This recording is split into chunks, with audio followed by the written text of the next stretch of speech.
Without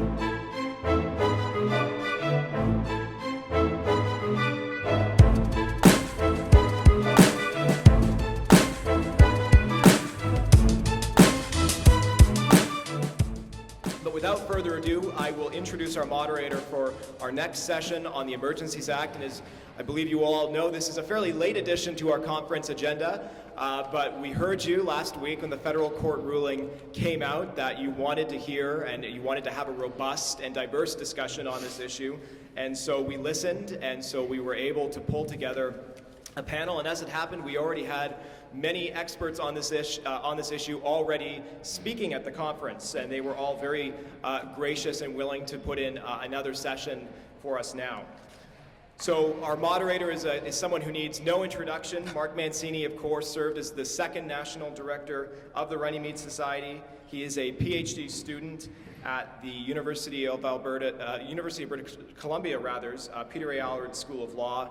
He received his JD from the University of New Brunswick, his LLM from the University of Chicago Law School. He clerked at the federal court, and he is a very prolific scholar on issues relating to administrative laws. He is the author of the award-winning Sunday Evening Administrative Review, which I encourage you to all subscribe to if you haven't already. And he is a much-cited author for someone so early into his academic career, and he's too modest to tell you this himself, so I'm going to do it for him. But I believe, Mark, you have 12 judicial citations, something along those lines, just really, really impressive. Yes?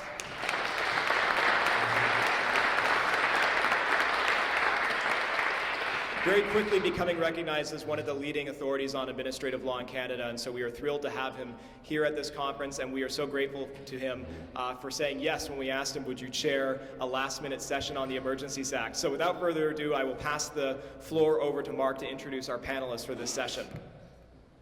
Thanks, Chris. Too kind of an introduction. My goal here is actually just to get out of the way today because, as we know, what we're here to talk about today is the federal court's recent decision in relation to the Emergencies Act and the convoy, the nationwide convoy activities. The federal court decided that that Cabinet's invocation of the Emergencies Act was unreasonable under the relevant standard of review, and also declared, under various sections of the Charter, declared it unconstitutional. This is a momentous decision, which is why we've assembled here the Emergencies Act Avengers to bring us through this case and talk about its significance. And before I introduce the panelists, I just want to set up why this is a topic that is going, I think, really raises profound issues about the rule of law. Because on one hand, when executive authority acts under the guise of an emergency, when it says that there's an emergency, often courts grant significant deference, stay out of it, and allow the authorities to make judgments as they may see fit in the circumstances.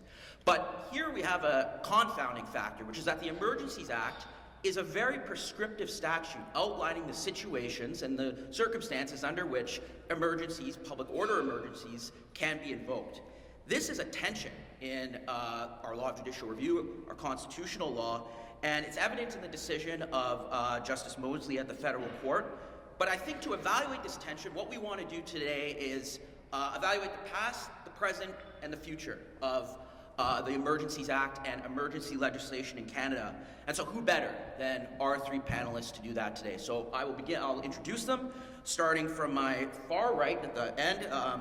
This is his second or third billing today, and it's only 11 o'clock, but Ryan Alford, of course, is at the Boralaskin Faculty of Law at Lakehead University, a well-known expert on the rule of law and the importance of non-derogable rights during states of emergency, author of the great text, 7 Absolute Rights. He was the only academic granted standing by the Public Order Emergency Commission, where he made submissions on the necessity of amendments to the Emergencies Act. And of course, Ryan is also a bencher. So welcome, Ryan, and thank you for joining us.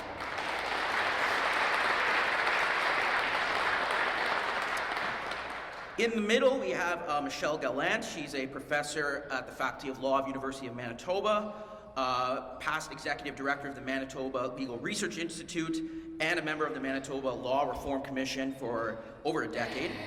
teaches a variety of courses at the University of Manitoba, and she was a member, importantly, of the Research Council affiliated with the 2022 Public Commission of Inquiry into the Use of the Emergencies Act. And her research interests, which I'm sure she's going to rely on today, attends to money laundering law, civil forfeiture regimes, and other legal devices of that nature. So welcome, Michelle. Thank you.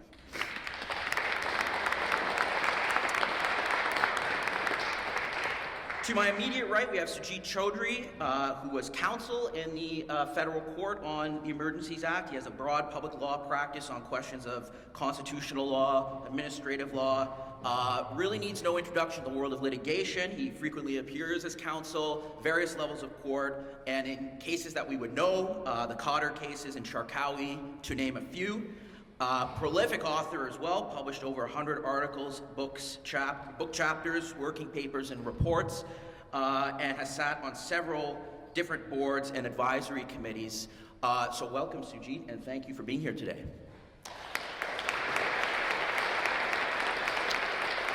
So what we propose to do today, again, is bring us through the past, present, and future of the Emergencies Act. What we're going to do, each of our panelists is going to take a short period of time.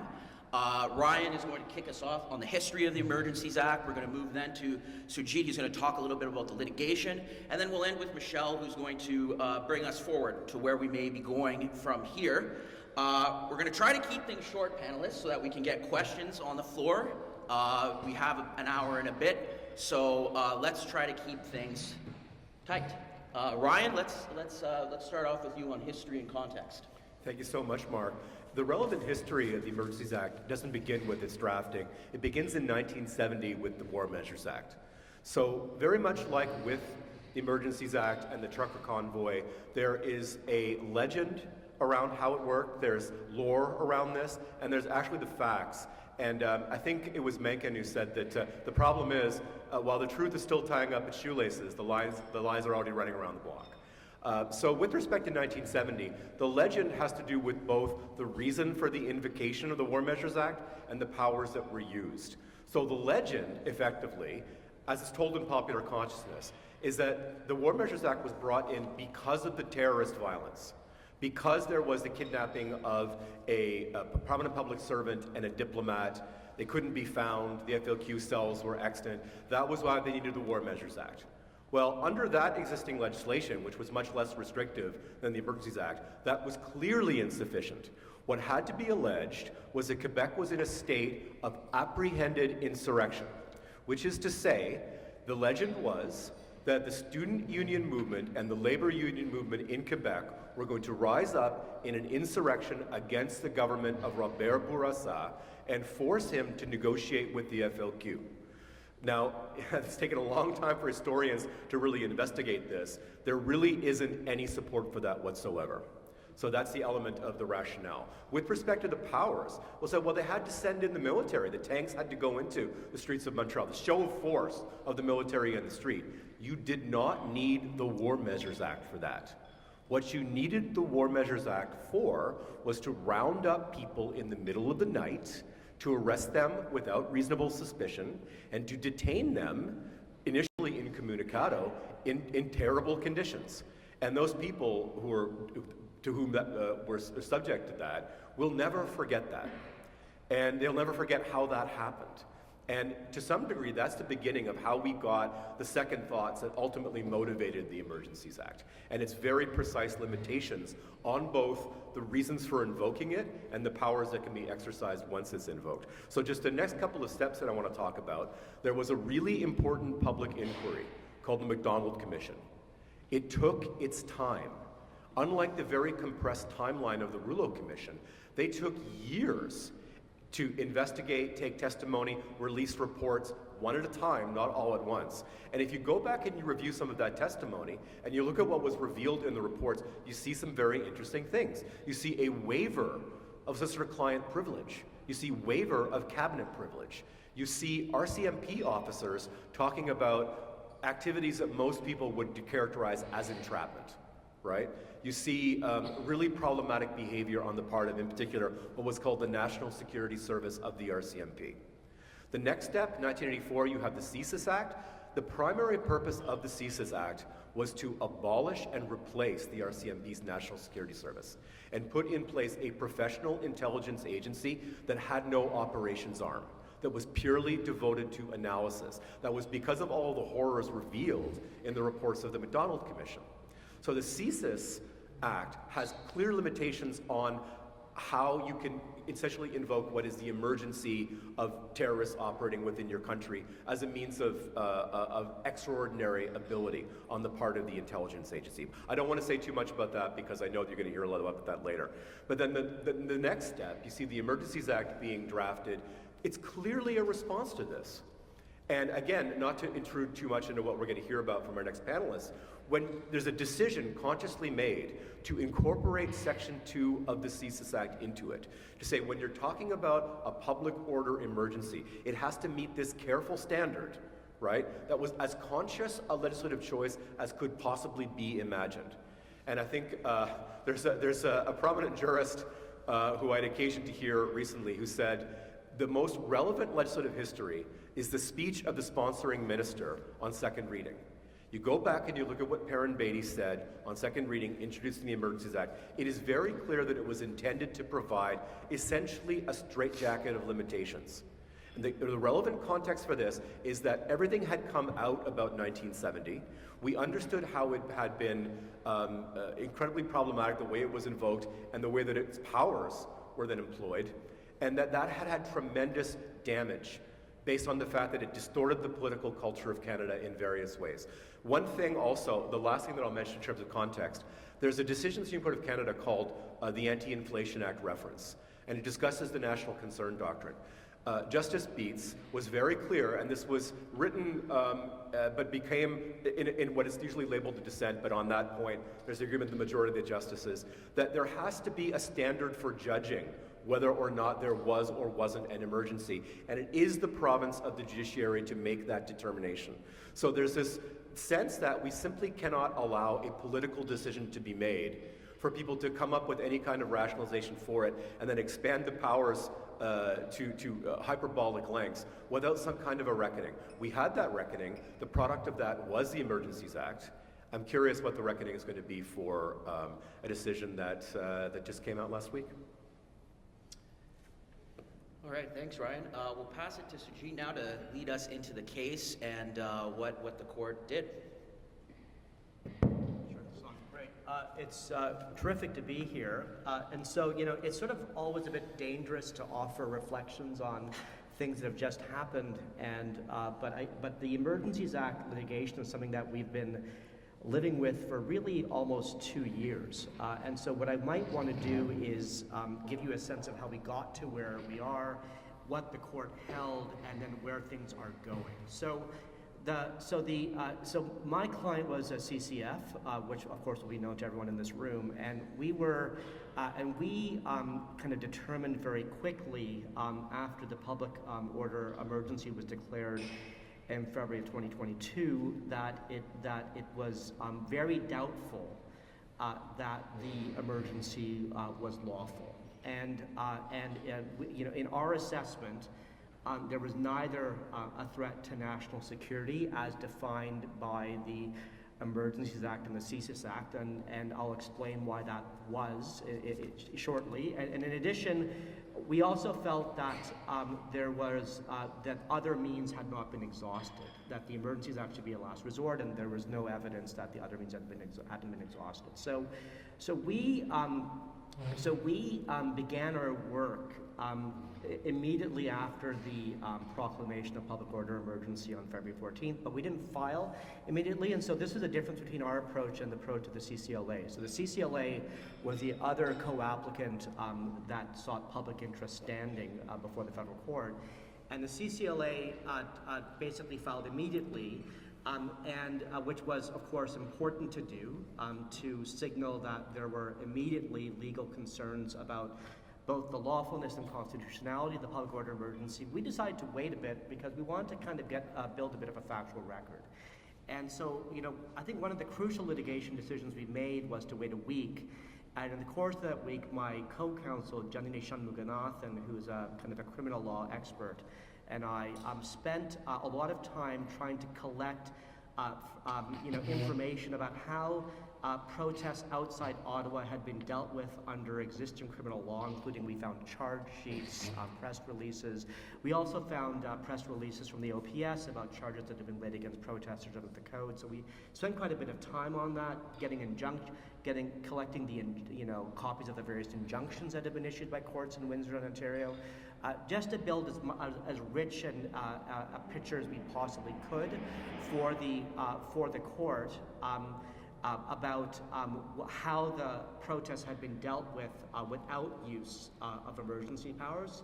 And in fact, as you probably know, most of the protests had been actually addressed through the ordinary use of criminal law prior to the invocation of the public order emergency, save for in Ottawa. And so we filed on about the 23rd of February, and that was the day that the revocation, proclamation was issued, and we're led to believe that we've heard that our notice of application for judicial review, which was issued that morning, went right to the Internet Incident Response Group and was discussed, and it was an element of why the decision was taken to revoke the emergency proclamation that day. Nonetheless, even though the emergency was over, we decided to prosecute the case, and we did so because it's the Emergencies Act, as kind of Ryan had mentioned, was a very thoughtfully crafted piece of legislation that was adopted in 1998, based on a sense of profound regret about the invocation of the War Measures Act in 1970, which I think everyone now agrees now was a human rights catastrophe in Canada, irrespective of your ideological orientation. And it had never been used or let alone litigated on. And we felt that it was profoundly important that even though the act was no longer in use, that a court get their eyes on it, that they interpret many of its terms for the first time, so that there would be guidance to the executive, to Parliament, and to the public going forward if the act were ever to be used again. And so we continued with the case, and so although the hearing was in April 2023, in 3 days in the federal court before Justice Mosley, there were a couple of important procedural milestones that I think it's worth mentioning. So the first is that in the summer, in April of 2022, we brought a motion to seek access on a council eyes-only basis to cabinet confidences.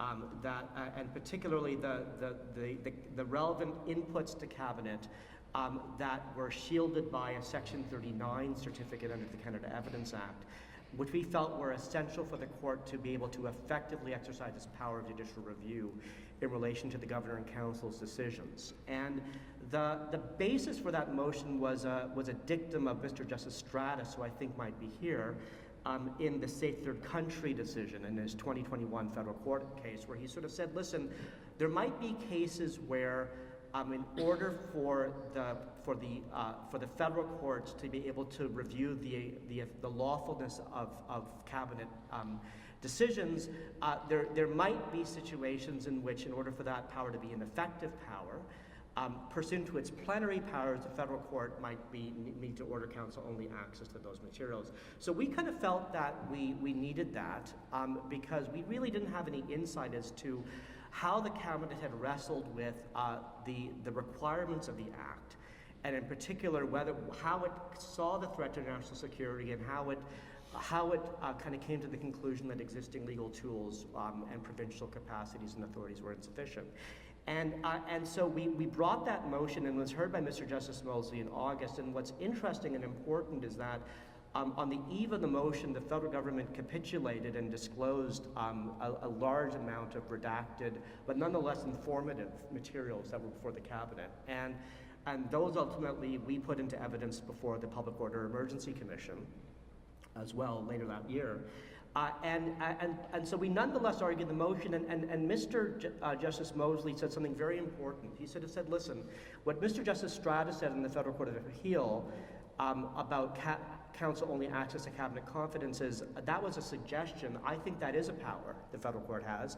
I just don't need to exercise it here. But in a different case, that power remains available. And so that's actually a profoundly important precedent, because one of the worrying things that I see in a lot of my work is the perverse incentives that are created for executive power to be centralized through statute and cabinet. And if cabinet and parliaments can do that at will, there are no legal constraints upon where power is delegated to within the executive. And so if all power to be centralized in the cabinet and there's no evidence that's available because they're shielded by a Section 39 certificate, we have a rule of law problem. I would say even a black hole. And so we don't want to have that, but Mr. Justice Mosley put down a very important marker there. The other important kind of procedural moment was in December of 2023, and so we worked very closely with the CCLA on this. And just to give you a sense, there were sort of 4 of us between the 2 teams, and there were at least, at some times of these case management conferences, there were 20 Department of Justice lawyers. And so, there were, maybe 15 or 16 from the Department of Justice and the Privy Council office and 4 counsel. So we often had to link up arms, and that was a very effective strategy, and I think crucial to the success of this case. And as you see, Mr. Justice Mosley recognized that effort. And so we brought a motion arising from the Public Order Emergency Commission, where both I'd been counsel for the CCF with Janani Shanmuganathan, and the CCLA was represented by the same team. And what we wanted to put into evidence from the Public Order Emergency Commission before Mr. Justice Mosley was a crucial set of results of cross-examinations that I conducted of the Clerk of the Privy Council, the Deputy Clerk of the Privy Council, and also of the Prime Minister. And so one of the kind of facts that fell out in the Public Order Emergency Commission is that CSIS had issued a threat assessment both before and after the Coots arms seizure, which concluded that there was no threat to national security as defined under the CSIS Act. And David Vigneault, who's the director of CSIS, kind of testified to that and confirmed it under cross-examination, and as did the deputy director of CSIS. And so then the question became, well, was that information shared with the full cabinet? And so, and what we were able to determine under cross-examination was that the information was shared with the Incident Response Group, which is a subcommittee of cabinet. It's not at all clear it was put to the full cabinet.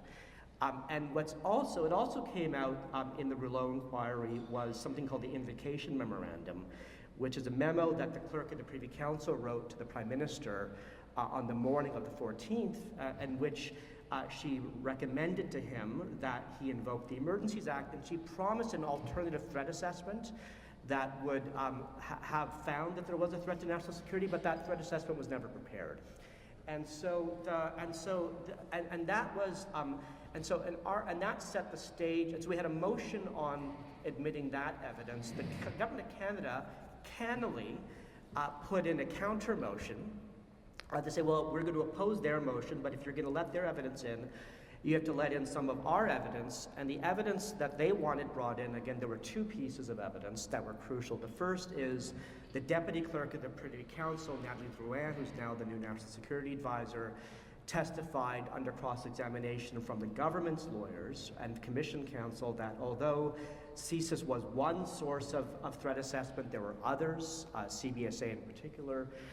And then the other piece of evidence they adduced was Marco Mendocino's testimony. Now, how many of you watched the Rouleau inquiry? Did you? Okay, so very good. Okay, not many. Okay, it was very long, but I think a highlight was I think a very important moment was Minister Mendocino's testimony, and so he kind of was the Minister of Public Safety and Security at the time, and he testified about the Coots arms seizure, and it was a pivotal moment in the inquiry because he basically said, listen, here was a hardened armed cell with very serious weapons and with body armor. And essentially, we were afraid of a chain reaction. Okay, that is, could this spread across Canada? And if I were to kind of explain, if one were to explain psychologically maybe what moved Mr. Justice Rouleau, who I have enormous respect for, and what drove him to his conclusion that in his public inquiry that the requirements of the act were met, I would think it was the Mendocino testimony. And so understandably the Crown wanted to put that evidence in before the court, and they got it in. So, and that was fine, but these pieces of evidence were both quite important, as you'll see. So the hearing took place in April 2023. It was a 2.5-day hearing. And so what I thought I would do, and I'm sorry to be a bit professorial about this, but I think it's actually important to read the statute because the case was really about this act. Okay? So the Emergencies Act, there's sort of 3 key provisions that structured the what I'd call the administrative law dimension of the case. Section 17, Section 16, and Section 3. Okay? So Section 17 says, when the cabinet believes on reasonable grounds, and it underlined that a public order emergency, and it underlined that, exists and necessitates the taking of special temporary measures, the governor and council can proclaim one. Okay, so there's 2 key ideas already in Section 17. So there's a reasonable grounds test, okay? And so Ryan talked about the War Measures Act. And so the War Measures Act didn't have a reasonable grounds test, it had a reasonable belief test, which is a subjective test which imposes a lower legal standard. And the first draft of the Emergencies Act replicated that language, and it was amended in response to, by the minister, Mr. Parambidi, in response to criticisms even before the committee hearings. Because it was felt that standard, the reasonable belief test, was too subjective and too weak, and he said, we're going to amend it because we want there to be a court, we want a court to be able to review whether in fact there were reasonable grounds. So that's amply in the record. The other term of art that's in Section 17 is the term public order emergency. So then the question is, what does that mean?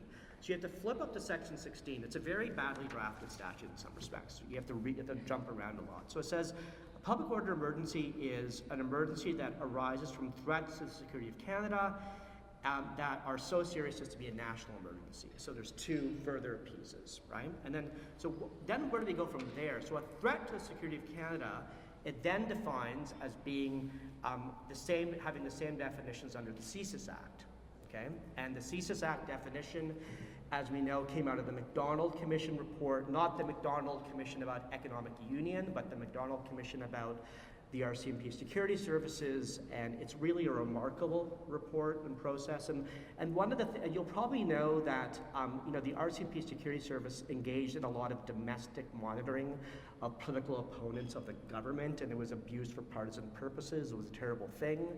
And again, both the War Measures Act and the RCMP, they monitored a lot of labor union leftists or peace activists. So these issues aren't partisan in this way.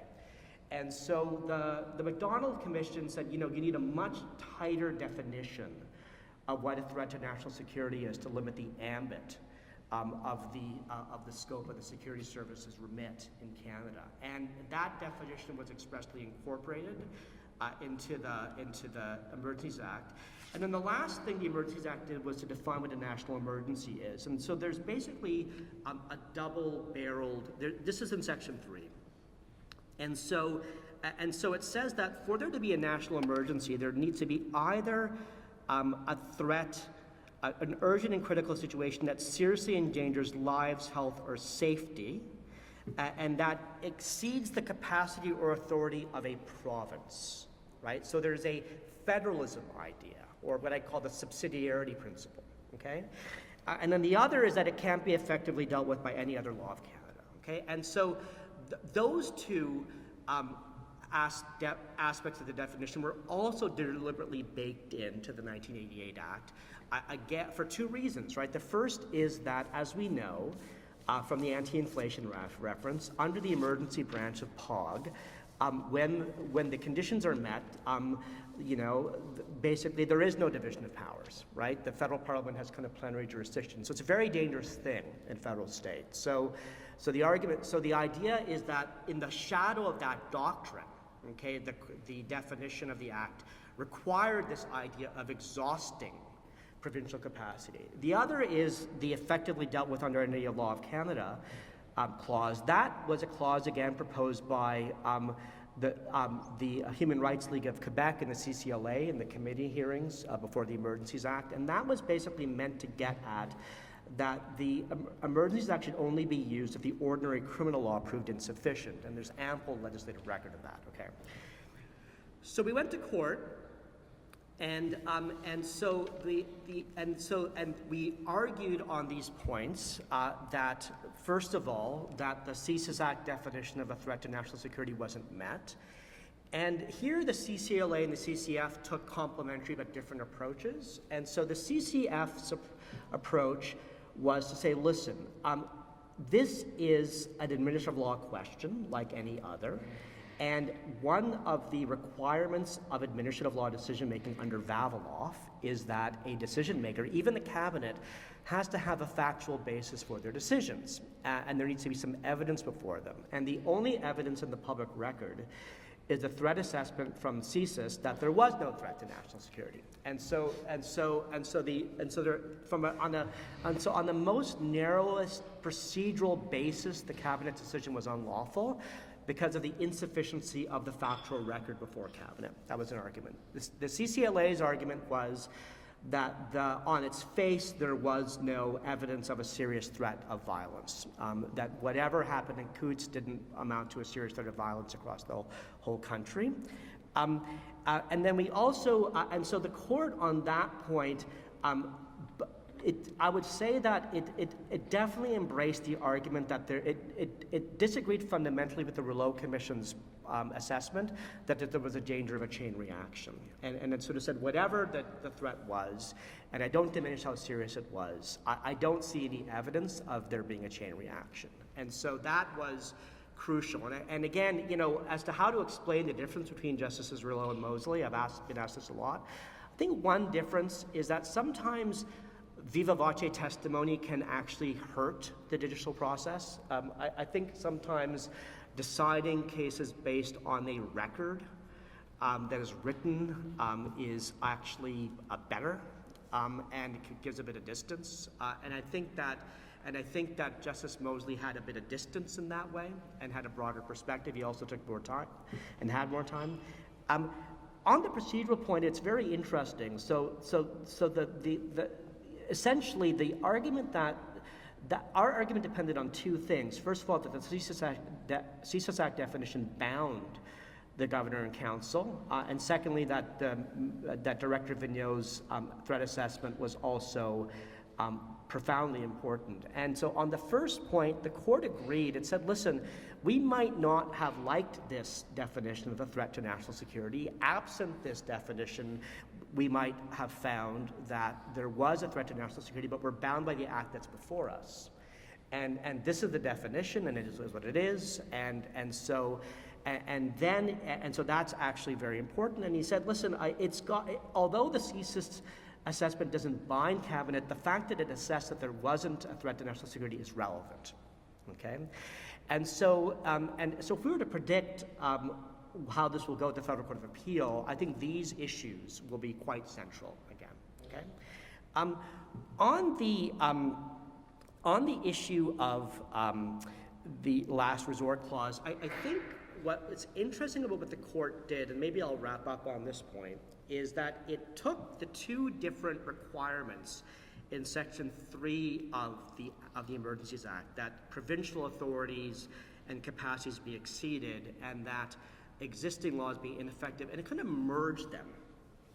It merged them in a very Canadian way. It merged them in a very Canadian way for this reason, that in our federal system, as a matter of settled practice, in the first instance, it is municipal and provincial police forces that enforce the federal criminal code, okay?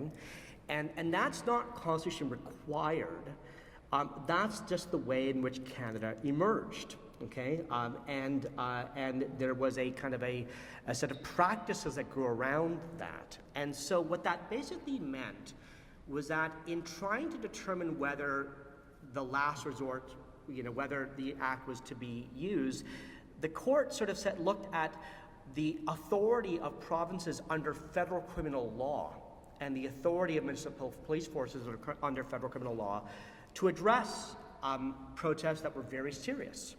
And it observed that, listen, a few things. Number one, the existing legal authorities under the code were used by municipal forces, provincial forces in the case of Quebec, or the RCMP in Alberta acting as the contract police force, and cleared the blockades by the 14th. Number two, then with respect to Ontario, it made the point that, listen, it's not that the fact that Ontario didn't exercise its authority didn't mean that it lacked it or that it lacked the capacity. Okay, and this was a crucial point, right? And so, for reasons we can discuss, and this came up centrally. I think the big story about the Rouleau Commission was the fact that Ontario held back for a number of days in Ottawa and didn't send in provincial police forces as quickly or exercise its emergency authority as quickly as Alberta had done or as Quebec had done, And so the question, and again, I think this will be also an issue on appeal, is whether a province's decision to not exercise its lawful authority and not deploy capacity that it has meets the requirement for a national emergency. And I think, with respect to amendments to the Act, that's going to be an interesting question. So the other point that we also put to the court is this, that if you look at the RCMP Act, every peace officer in Canada who is an RCMP officer has the authority to enforce the criminal code.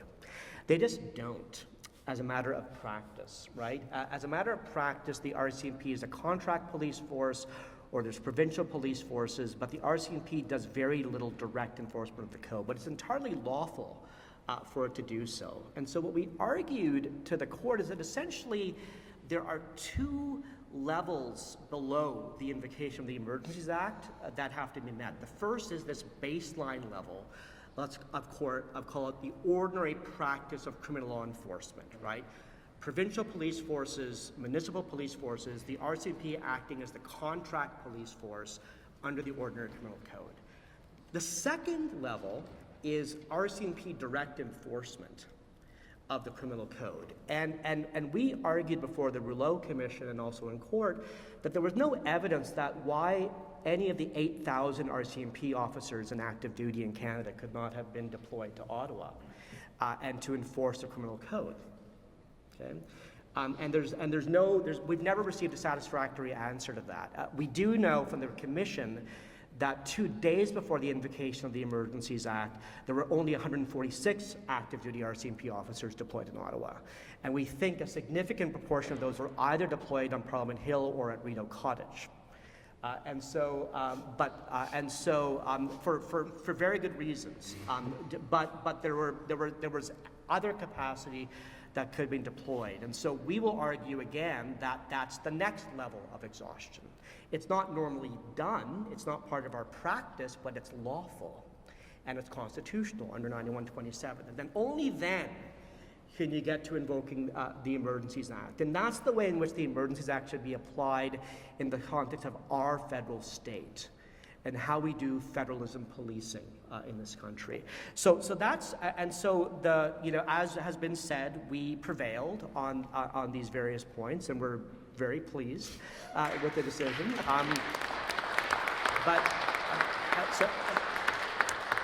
And if you know, you should never take anything for granted. And so the federal government announced before we'd finished reading the decision that it was appealing, and so there will be an appeal. There's a 30-day period, so we'll get the notice of appeal in a few weeks, and then we'll take things from there. So this is not over, but I hope that's been helpful.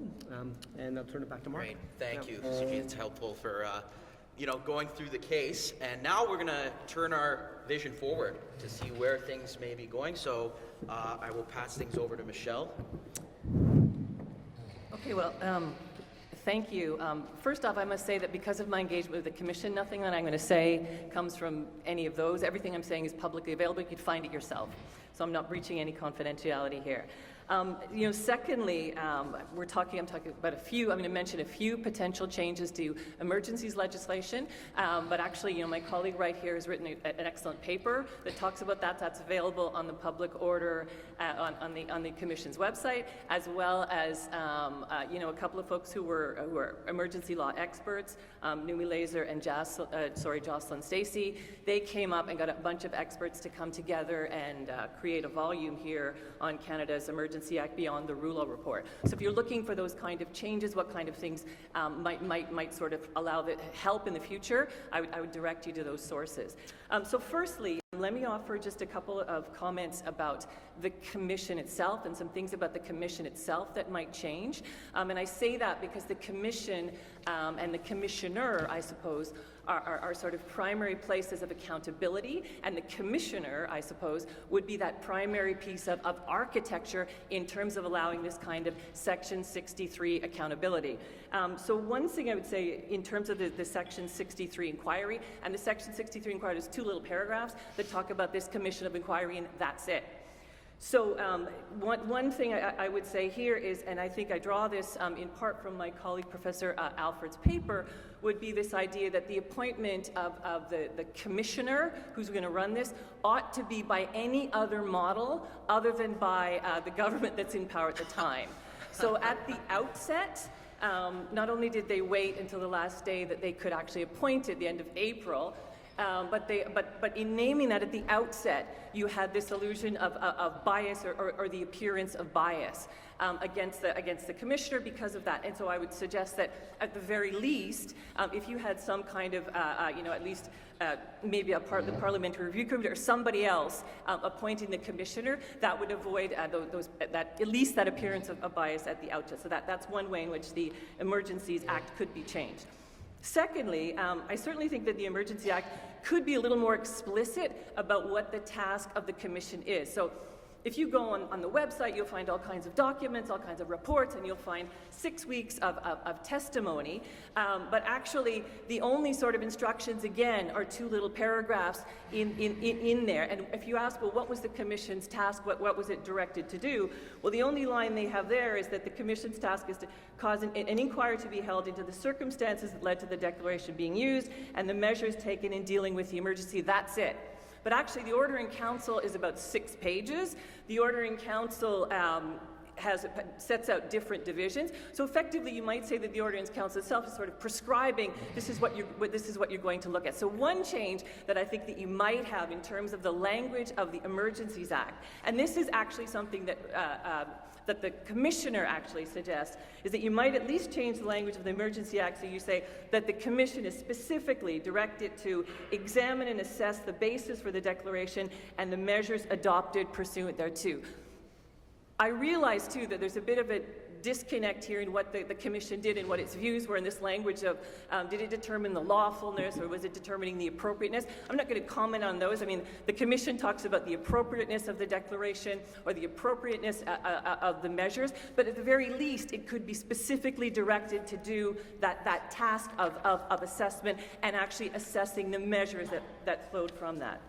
Okay, so those are a couple of changes that I thought I might mention with respect to the Commission. The other changes that I thought that I would mention, one would be my colleagues have both sort of alluded to this idea of there needs to be a threat, and that definition of a threat being linked to the CSIS legislation. And I would simply say that there is still some debate about whether that linkage ought to be there or not, so I'm not going to comment whether that linkage ought to be there or not, but I would say in that nowhere in there has there been any mention specifically of economic threats. So if in going forward that is to be, and I'm not saying that it ought to be, but if that's going to be part of what you're concerned about, so when we talk about the health and safety, that you need to have sort of explicit statement and that includes or a reference to economic security. So that's simply that it's explicit, it's stated, it's there, we all know in advance that it's there. So that would be a change specifically, again, to the Emergencies Act.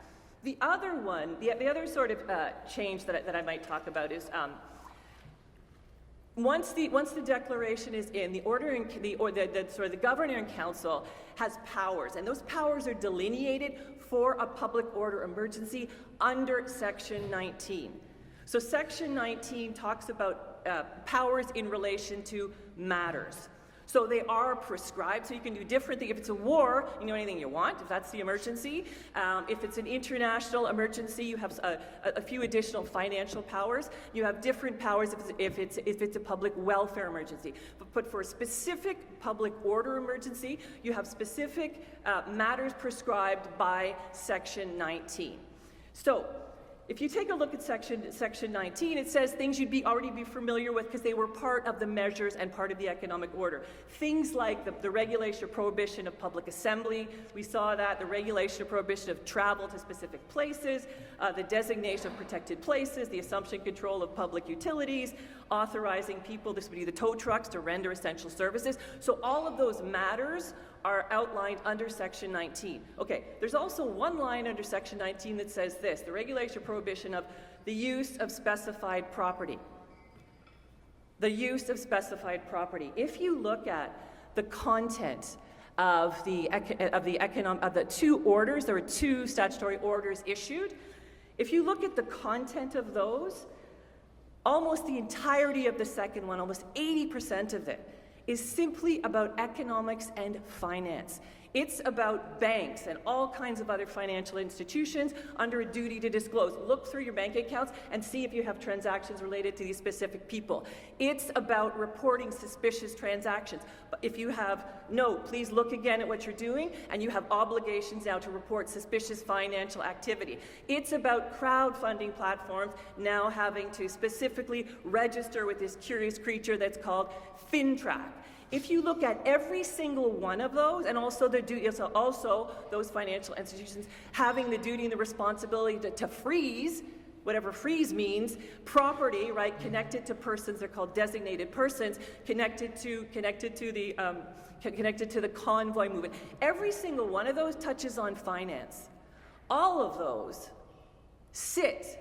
The only matter that refers to finance in the Section 19 is that specified use of property. Now, to my mind, that's stunning. You have an entire architecture sitting on the specified use of property. Maybe somebody else will see it somewhere and I'm completely wrong, but when this originally came out, and part of sort of, I suppose, what I was to do when this came out, when I had seen the economic measure, I said, oh wow, that's the way we deal with terrorists, right? You'd be familiar, terrorist finance legislation, anti-money laundering legislation. First of all, you designate, and then you go after all their stuff, and the way you go after all their stuff, right, is suspicious transactions reporting, financial transactions reporting. Everybody has to register, and all of those things, right? So at the very least, I think if that financial piece is to be a piece of the response going forward, then it has to be specifically articulated therein. And I met my colleague Paul Daly here, and I certainly owe this kind of analytic framework to some of his comments on that. And the final point I would note, I don't think there's any debate, any issue, any nobody's going to, is the idea that there ought to be some consultations with the Indigenous voice. You sort of can't move beyond 2015 and the TRC and not talk about having that voice in there. I'm not sure in what way, shape, or form you would have that. You have the specific consultation with the provinces. We also have 3 territories, but there needs to somewhere in there be that specific recommendation, but that specific mandate to at least consult or speak to and recognize that Indigenous voice. And those are my comments. So thank you.